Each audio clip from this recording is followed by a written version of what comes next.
오늘은 하나님의 선택과 사람의 선택이라는 제목으로 하나님의 말씀 전하도록 하겠습니다. 이번 주 수요일인 4월 13일은 제20대 국회의원 선거일입니다. 이날 우리는 4년 동안 국민을 대표해 나라를 다스릴 일꾼들을 뽑을 것입니다.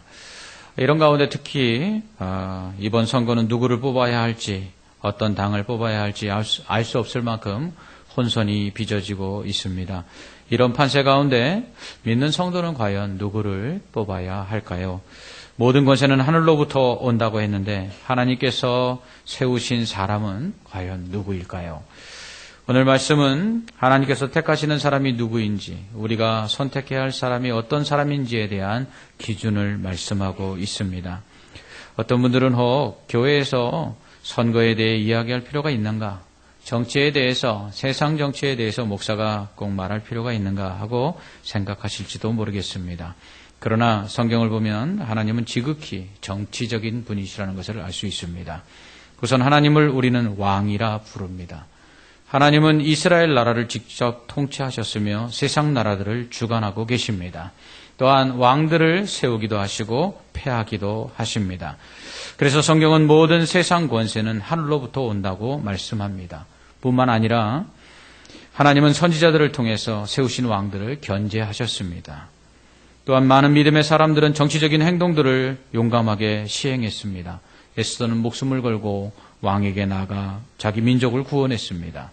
느헤미야는 자신들만 생각하여 레위인들을 돌보지 않는 민장, 곧 백성의 우두머리들을 꾸짖었습니다.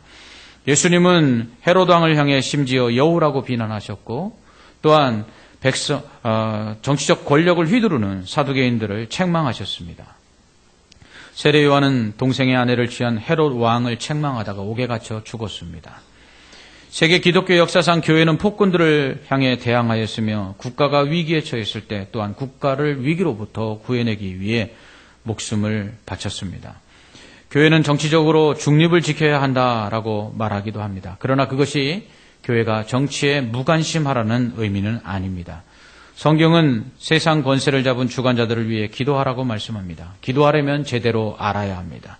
제대로 평가해야 합니다. 정당한 비판과 지적을 통해서, 그리고 눈물의 기도를 통해서 올바른 정치가 이루어지도록 교회가 해야 한다는 것입니다. 그러므로 성도들이 정치적으로 올바른 판단을 내리고 정치가들이 올바로 정치하도록 가르치는 건 역시 목사가 해야 될 중요한 사명 중에 하나입니다. 하지만 그렇다고 목사의 개인적인 정치적 견해를 피력해서는 안 됩니다. 목사는 어디까지나 성경이 말씀하고 있는 하나님의 기준을 가지고 말해야만 합니다.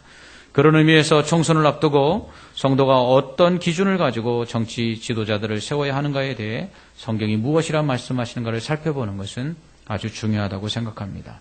그래서 저는 오늘 성경이 말씀하고 있는 정치적 기준, 정치인들을 세우는 성경적 기준이 무엇인지에 대해서 말씀을 통해 함께 나누고자 합니다. 하나님은 이스라엘의 초대 왕인 사울이 불순종하자 그를 왕으로 세우신 것에 대해서 후회하십니다. 이후 하나님은 선지자 사무엘에게 이새의 집에 가서 그 아들들 중에 하나에게 기름을 부어 왕으로 세우라고 말씀하십니다. 하지만 사무엘은 그렇게 못하겠다고 합니다. 왜냐하면 사울이 이 사실을 알게 되면 자신을 죽일 것이기 때문이었습니다. 하나님은 그런 사무엘에게 암송아지 한 마리를 끌고 가서 제사를 드리러 왔다, 이렇게 말을 하라고 말씀하십니다. 그리고 그 제사에 이새와 그의 아들들을 청하여 이새의 아들들 중에서 하나님께서 택하신 자에게 기름을 부으라고 말씀하십니다. 이에 사무엘은 순종하여 베들레헴으로 가지요. 사무엘이 베들레헴에 도착하자 성읍의 장로들이 떨며 그를 영접합니다. 장로들은 사무엘에게 평강을 위하여 오시나이까? 라고 묻습니다. 그런 장로들에게 사무엘은 평강을 위함이니라, 내가 여호와께 제사로 왔으니 스스로 성결하게 하고 와서 나와 함께 제사하자, 이렇게 이야기합니다. 그리고 이새와 그의 아들들에게 성결하게 하고 제사에 참여하라고 요청합니다. 여기서 한 가지 의문이 드는 것은 왜 선지자 사무엘의 방문에 베들레헴 장로들은 두려워 떨었을까 하는 것입니다. 선지자의 방문에 성읍 장로들이 떤 이유는 무엇일까요? 첫째는 베들레헴 장로들은 선지자 사무엘의 방문이 자신들의 죄를 지적하기 위한 것이지 않을까 하는 염려 때문이었습니다. 당시 선지자들의 주 사역은 백성들의 죄를 지적하고 그들에게 회개를 촉구하는 것이었습니다. 그러므로 혹시나 사무엘이 베들레헴 사람들의 죄를 정죄하고 그들에게 하나님의 징계가 임하도록 하지 않을까 하는 염려 때문에 베들레헴 장로들이 떨었을 수 있습니다. 둘째는 베들레헴 장로들 역시 사울 왕과 사무엘 선지자 사이에 갈등을 알고 있었기 때문입니다. 하나님께서 사울을 버리신 이후 사무엘 선지자는 죽는 날까지 사울 왕을 한 번도 보지 않습니다. 물론 사울을 위하여 슬퍼하였지만 죽을 때까지 다시는 사울의 얼굴을 보지 않았습니다. 이것을 모든 이스라엘 사람들도 다 알고 있었던 사실입니다. 그런 사무엘이 베들레헴을 방문했다는 소식이 사울 왕에게 알려지면 어떤 불이익을 당할지 알 수 없었습니다. 그러므로 베들레헴 장로들은 사무엘 선지자의 방문이 두려웠을 것입니다. 또한 선지자의 주 사역 중에 하나가 왕이 될 자에게 기름을 부어 그를 왕으로 세우는 것이었습니다. 혹시 사울이 아직 살아있는데도 불구하고 그를 대신해서 기름을 부어 왕으로 세울 새 왕에게 왕을 찾기 위해서 사무엘이 베들레헴을 방문한 것이지는 않을까. 그래서 이 소식이 또한 사울에게 알려지면 베들레헴 성읍 전체가 위험에 빠지지는 않을까 하는 두려움 때문에 베들레헴 장로들이 사무엘의 방문을 두려워하며 떨었을 수 있습니다. 하지만 사무엘은 자신의 방문 목적을 숨깁니다. 그는 제사를 드리기 위해 왔다고 말합니다. 이는 첫째, 그의 방문으로 인해 떨며 두려워하는 베들레헴 장로들을 안심시키기 위함이었으며 추후 사무엘이 베들레헴을 방문한 사실을 사울이 안다 할지라도 베들레헴 사람들에게 피해가 가지 않도록 하기 위함이었습니다. 뿐만 아니라 또한 자신이 새로운 왕을 세우기 위해서 이 베들레헴에 방문한 사실을 사울이 나중에 알고 자신을 죽이지 못하도록 하기 위함이었습니다. 이처럼 자신의 방문 목적을 숨긴 사무엘은 제사를 드리기 위해서 왔다라고 말한 후에 이 제사의 이새와 그의 아들들을 청합니다. 이는 선지자가 청하는 사람은 누구든지 제사에 참여할 수 있었기 때문에 자연스럽게 이새와 그의 아들들을 제사의 자리에 나오게 한 후 그들 중에서 하나님이 택하실 자에게 기름을 부어 왕으로 세우기 위함이었습니다. 우리는 여기서 사사가 다스리던 사사시대와 왕이 다스리던 왕정시대의 차이를 알 수 있습니다. 사사는 재판장 겸 군대 장관입니다. 사사는 고정직이 아닙니다. 사사는 하나님께서 택하여 백성들의 재판을 주관하고 전쟁이 일어났을 때에만 군대를 모아서 전쟁에 나가 싸우는 사람이었습니다. 그렇기 때문에 전쟁이 일어나지 않는 한 그는 백성들을 모아 싸울 일이 없었습니다. 그러므로 사사는 절대 권력을 가지고 있지 않았습니다. 때로는 세습되기도 했지만 전혀 다른 사람이 세워지기도 했습니다. 사사는 모세가 세운 천부장, 백부장, 50부장, 10부장 제도의 일환으로 백성을 재판하는 것이 주목적이었습니다. 그래서 이러한 사사는 제사장이나 선지자가 겸직하기도 했습니다. 대표적인 사람이 대제사장 엘리와 그의 두 아들들입니다. 그들은 사사로서 또 제사장으로서의 사명을 감당했습니다. 그리고 선지자 사무엘과 그의 아들들 역시 선지자로서 또 사사로서의 역할을 수행했습니다. 하지만 이러한 사사는 왕과는 달랐습니다. 왕은 고정직입니다. 왕은 하나님에 의해 택함을 받았습니다. 그러나 이후에는 세습이 되기도 했지만 스스로가 왕이 되고자 반역을 도모함으로써 왕위에 오를 수도 있었습니다. 왕은 절대 권력자였습니다. 왕이 세워지게 된 이유는 사사들의 잘못 때문이었죠. 제사장 엘리의 두 아들인 홈리와 비나스가 제사를 업신여기고 성막에서 봉사하는 여인들과 동침하면서 백성들은 사사에 대한 불신을 갖기 시작했습니다. 그 불신과 불만이 아주 극에 달한 것은 선지자 사무엘의 아들들 때문이었습니다. 그들은 아버지와 달리 뇌물을 받고 판결을 굳게 했습니다. 이로 인해 백성들은 이방 나라와 같이 왕을 세워달라고 하나님께 요구합니다.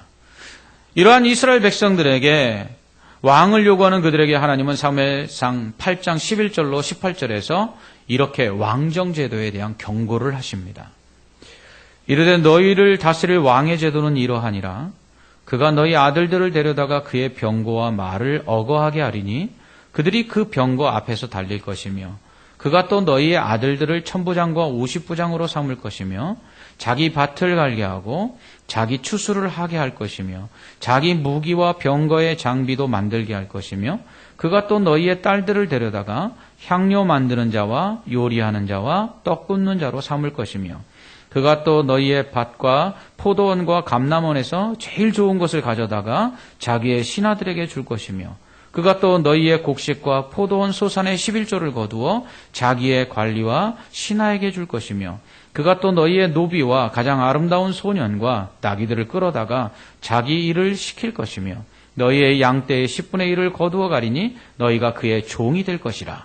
그날에 너희는 너희가 택한 왕으로 말미암아 부르짖되 그날에 여호와께서 너희에게 응답하지 아니하시리라. 하지만 이러한 하나님의 경고에도 불구하고 이스라엘 백성들은 왕을 요청합니다. 이에 하나님은 그들이 요구하는 대로 이러한 경고에도 불구하고 그들에게 왕을 허락하십니다. 이러한 왕정 제도는 하나님께서 경고하신 것처럼 왕이 백성들 위에 군림하여 백성들을 종처럼 부리며 그리고 권력을 행사하여 백성들을 착취하는 구조임을 알 수 있습니다. 영국의 정치가 존 에머리치 에드워드 달버그 액트는 절대 권력은 절대 부패한다라고 말했습니다. 아브라함 링컨은 그 사람의 성품을 알고자 한다면 그에게 권력을 줘보라 이렇게 말했습니다. 그리스의 철학자 플라톤은 권력으로 하는 일을 보면 그 사람의 됨됨이를 알 수 있다 이렇게 말했지요. 우루과이의 전직 대통령으로서 가장 청렴한 정치가로 추앙받고 있는 호세 무이카 대통령은 권력을 가진 사람은 위험하다. 그 자신 때문이 아니라 그를 애워싼 사람들 때문이다 라고 말했습니다. 호세 알베르토 무이카 코르타노 대통령은 2010년 우루과이 대통령으로 당선됩니다. 그가 대통령으로 당선될 시 공식적으로 신고한 전 재산이 1987년식 그러니까 당시 23년 된 독일 폭스바겐사에서 만든 딱정벌레 자동차로 알려진 비틀 한 대뿐이었습니다. 그는 5년의 임기를 마치고 아무런 조건 없이 차기 대통령에게 정권을 이양하고 퇴임한 후 고향에 내려가 지금까지 무려 30년이나 된 이 고물 자동차를 타고 다니면서 조용히 농사를 짓고 있습니다. 1년 130만 원의 연봉을 한 달 130만 원의 연봉을 받아서 그 연금 중 70%를 지금도 가난한 자들을 위해서 기부하고 있습니다. 그러한 청렴하였던 대통령 무이카 대통령이 이렇게 말합니다. 권력을 가진 사람은 위험하다. 그 자신 때문이 아니라 그를 애워싼 사람들 때문이다. 이것이 그 권력의 속성입니다. 이러한 그 사람들이 왕과 같은 절대 권력의 위험성에 대해서 경고하고 있는 이유는 결국 절대 권력은 나라와 국민을 위해서가 아니라 권력자 자신과 권력자 주변에서 그들의 힘을 빌려 이익을 얻고자 하는 자들을 위해 사용되기 때문입니다. 사무엘이 새로운 왕을 세우라는 하나님의 말씀에 두려워한 이유가 무엇입니까? 왜 선지자의 방문에 베들레헴 장로들이 떨었습니까? 사울이 새로운 왕을 세운다는 소식을 듣고는 사무엘을 죽일까 봐 베들레헴 사람들에게 해코지할까 두려웠기 때문입니다. 한번 권력의 맛을 본 자들은 그 권력을 내려놓지 못합니다. 권력의 달콤함과 권세가 지닌 그 맛을 알기 때문이죠.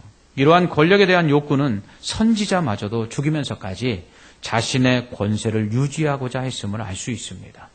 그래서 사무엘에 의해 새롭게 기름 부음을 받고 왕으로 세워진 다윗은 사울이 죽기까지 사울의 칼을 피하여 평생을 도망 다닙니다. 이는 사울이 자신의 권력을 지키고 자신의 왕위를 아들인 요나단에게 주기 위함이었습니다. 이처럼 한 번 쥐인 권력은 절대 놓을 수 없으며 그 누구에게도 양도할 수 없는 마력을 지니고 있습니다. 그러므로 정치인들의 생리는 국민을 위하거나 나라를 위한다는 명분을 세우지만 그 속에는 권력에 대한 욕구와 권력을 통한 자신의 욕망을 채우고자 하는 야욕만으로 가득 차 있음을 알 수 있습니다. 이러한 사울왕의 눈을 피해 사무엘은 자신과 베들레헴 장로들에게 피해가 가지 않도록 하기 위해 하나님께 제사를 드린다는 명분으로 이세의 아들들을 택하여 그중 하나에게 기름을 부어 왕으로 세우게 됩니다. 이 과정에서 하나님의 선택과 사무엘의 선택이 다른 것을 볼 수 있습니다. 선지자의 말에 따라 자신의 아들들을 성결하게 한 후 이새는 제사에 참여합니다. 사무엘은 이새의 아들들을 맏아들부터 차례로 보게 됩니다. 첫째 아들인 엘리압을 보자 사무엘은 하나님께서 기름 부으실 자가 과연 주님 앞에 있도다 이렇게 생각했습니다. 하지만 그런 그에게 하나님은 그의 용모와 키를 보지 말라. 내가 이미 그를 버렸노라. 이렇게 말씀하시면서 내가 보는 것은 사람과 같지 아니하니 사람은 외모를 보거니와 나 여호와는 중심을 보느니라. 이렇게 말씀하십니다. 이에 사무엘은 둘째 아비나답을 봅니다. 그러나 아비나답 역시 하나님께서 택하지 않으셨다고 말씀합니다. 셋째 삼마를 봤습니다. 그도 역시 하나님께서 택하지 않으셨습니다. 이렇게 이새의 7 아들을 다 봤지만 하나님은 그들 중에 그 누구도 택하지 않으셨습니다. 사무엘은 이새에게 내 아들들이 다 여기 있느냐 이렇게 묻습니다. 그러자 이새는 아직 막내가 하나 남아있는데요. 그가 지금 양을 지키고 있습니다. 이렇게 말합니다. 이에 사무엘은 그를 데려오라고 명하지요. 사람을 시켜 이새는 막내 아들을 데려옵니다. 성경은 그의 피부빛이 붉고 눈이 빼어나며 얼굴이 아름다웠다라고 말씀합니다. 이것만 보면 하나님이 외모로 사람을 취하지 않는다고 말씀하셔놓고는 다윗의 용모가 너무 아름답지 않은가라는 생각을 하실지도 모르겠습니다. 하지만 피부빛이 붉고 눈이 빼어나며 얼굴이 아름다웠다라는 이 표현은 그가 아직도 소년티를 벗어나지 못한 여자아이처럼 예쁘장하다는 표현입니다. 그의 피부가 붉다라는 것은 그가 아직 아이라서 그 혈기가 왕성해서 그 피부빛이 붉은 빛을 띠었다는 것입니다. 그 눈이 빛나고 그가 아름다웠다는 것은 그가 미소년처럼 여자아이처럼 이뻤다는 것입니다. 그러니까 사내아이라기보다는 여자아이처럼 이쁘장했던 것이 다윗의 그때의 모습입니다. 더군다나 아들들을 성결하게 하고 제사에 참여하라는 사무엘의 말을 듣고도 양을 지키게 할지언정 제사 자리에 참석시키지 않을 만큼 이새에게는 이 막내 아들은 아들로서도 인정받지 못했던 것입니다. 이 아이가 바로 다윗이죠. 다윗은 여자아이처럼 이쁘장하게 생겼고 아버지에게서는 아들로서 한 사람의 장정의 목도 하지 못할 그러한 사람으로 인정받지 못했던 그런 아들이었습니다. 그런데 하나님은 그런 다윗에게 기름을 부으라고 하십니다. 그 후부터 다윗은 하나님의 영에 크게 감동되어 많은 일을 하게 되죠. 하나님께 버림받은 사울 왕이 악령이 들어 번뇌할 때 수금을 타서 그 악령을 쫓을 자를 구하게 됩니다. 이때 수금을 타서 그 사울에게 임한 악령을 쫓아낸 것이 바로 다윗입니다. 뿐만 아니라 블레셋의 거인 장수 골리앗을 죽이고 이스라엘을 구원한 자도 바로 다윗입니다. 이로 인해 사울은 다윗을 군대 장관으로 세우게 되지요. 하지만 다윗의 승승장구로 인해 백성들의 사랑을 다윗이 독차지하자 사울은 이를 미워하게 되고 급기야 자신의 왕권에 대한 위협으로 느끼고 그를 평생의 원수로 삼아 죽이려고 힘을 쓰게 됩니다. 그리고 그러한 가운데 얼마나 그의 모습이 추하고 더러운지요. 심지어 다윗을 사랑하여 도왔던 아들 아들에게까지 창을 던질 정도였습니다. 이렇게 하나님께서 다윗을 선택하여 왕으로 세우시는 사건을 통해서 우리는 정치 지도자를 세울 때 어떤 기준으로 사람을 뽑아야 되는지에 대한 성경적 교훈을 얻을 수 있습니다. 먼저 우리는 사람을 외모로 보지 말아야 합니다. 하나님은 중심을 보신다고 하셨습니다. 그러므로 중심을 보고 사람을 뽑아야 합니다. 그 중심이 무엇일까요? 첫째는 철저하게 하나님을 경외하는 믿음입니다. 성도는 될 수 있으면 믿는 자를 뽑아야 합니다. 그렇다고 제가 어느 특정한 종교적 정당을 추천하는 것은 아닙니다. 교회를 다닌다고 무조건 뽑아서는 안 됩니다. 정말 하나님을 잘 믿는 사람을 뽑아야 합니다. 미국의 대통령 중에 가장 존경받는 대통령은 링컨입니다. 링컨만큼 존경받는 대통령이 바로 카터입니다. 땅콩 대통령으로도 유명한 카터 대통령은 임기 때보다 임기 후에 더 그의 행보가 주목을 받고 있습니다. 가난한 이들을 위해 집을 지어주는 해피타트 운동을 벌이며 직접 가난한 자들을 위해서 먼 나라까지 가서 집을 지어줍니다. 분쟁 국가 간의 화해와 평화를 위해 국제사절로서의 역할을 톡톡히 했습니다. 북한도 몇 차례 방문하여 김정일을 만나 남북 간의 평화적 대화와 협력을 주도해 내기도 했습니다. 이로 인해 그는 노벨 평화상을 받습니다. 이러한 카터 대통령은 대통령 임기 중에도 아주 신앙생활을 잘했는데요. 그는 전 세계 어느 나라를 가든지 주말이면 귀국했다고 합니다. 이유는 자신의 고향교회 주일학교 교사로 섬기기 위해서였습니다.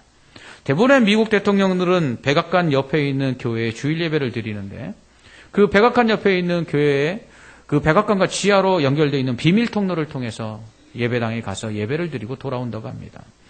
하지만 카터 대통령은 매주 고향교회에 가서 예배를 드렸는데요. 그 이유가 주일학교 아이들 때문이었다고 합니다. 그가 교사로 섬긴 기간만 30년이 넘습니다. 하나님은 이런 카터 대통령을 통해서 미국 대통령으로 재임 기간뿐만 아니라 퇴임 후에도 전 세계를 누비며 영향력을 끼치는 큰 지도자로 그 사명을 감당하게 하고 계십니다.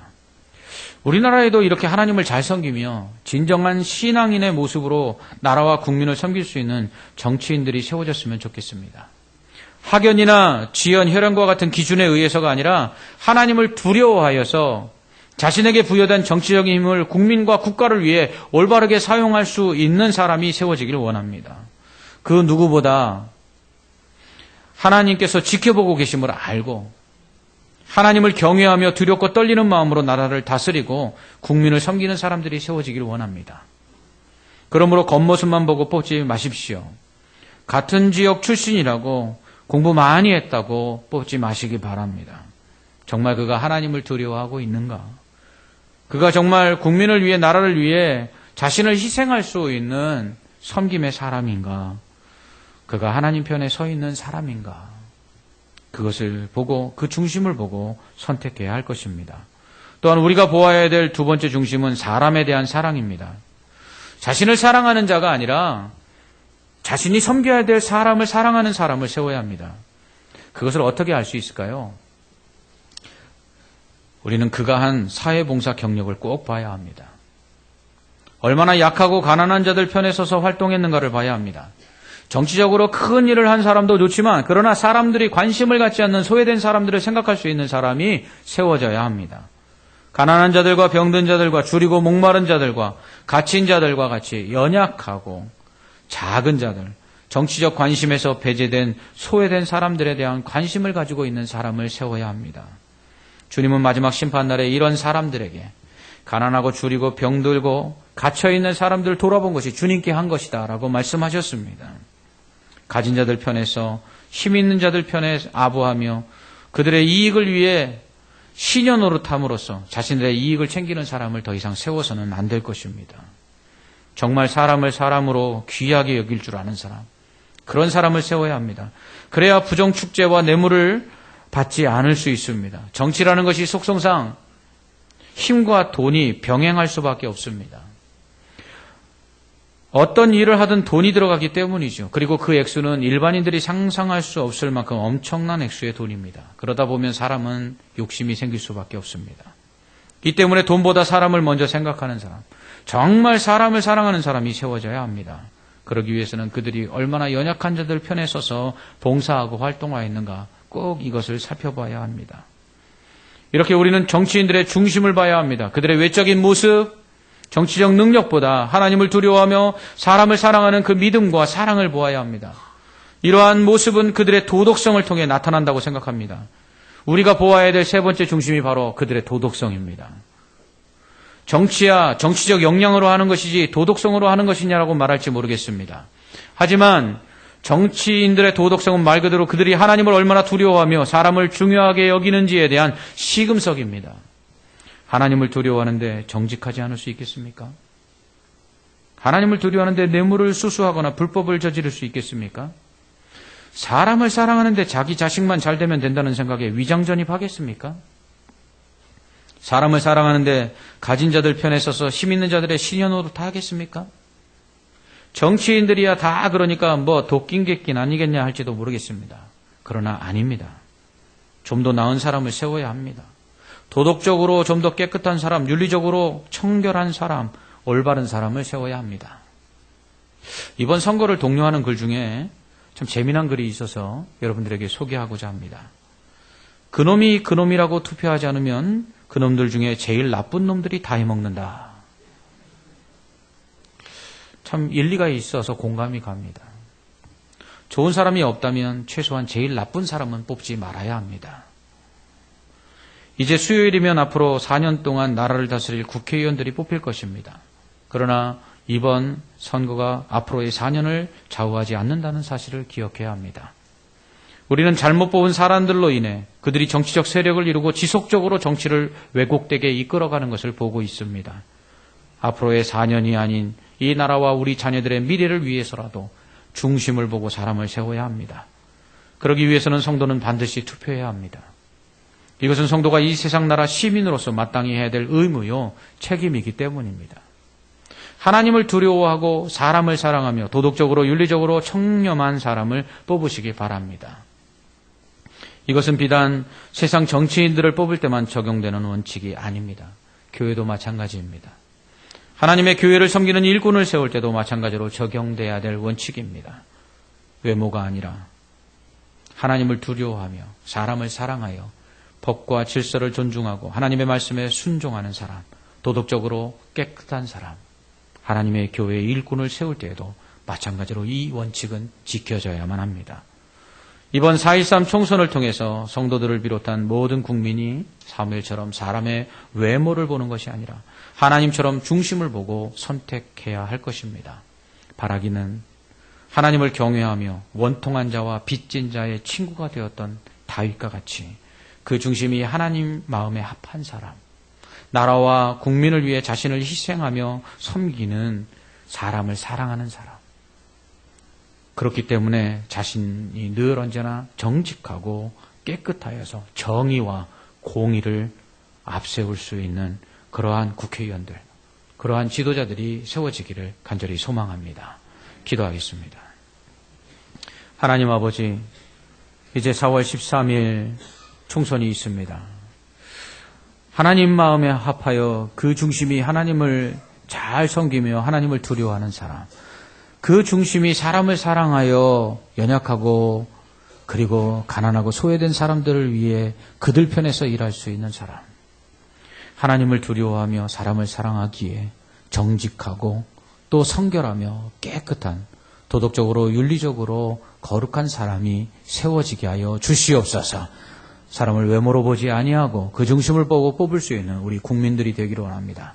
특별히 우리 성도들이 하나님 앞에서 외모가 아닌 중심을 보고 정말 이 나라와 이 나라의 미래를 짊어지고 나갈 하나님 앞에서의 그 중심이 바른 사람, 그러한 사람을 뽑을 수 있는 지혜를 허락하여 주시옵소서.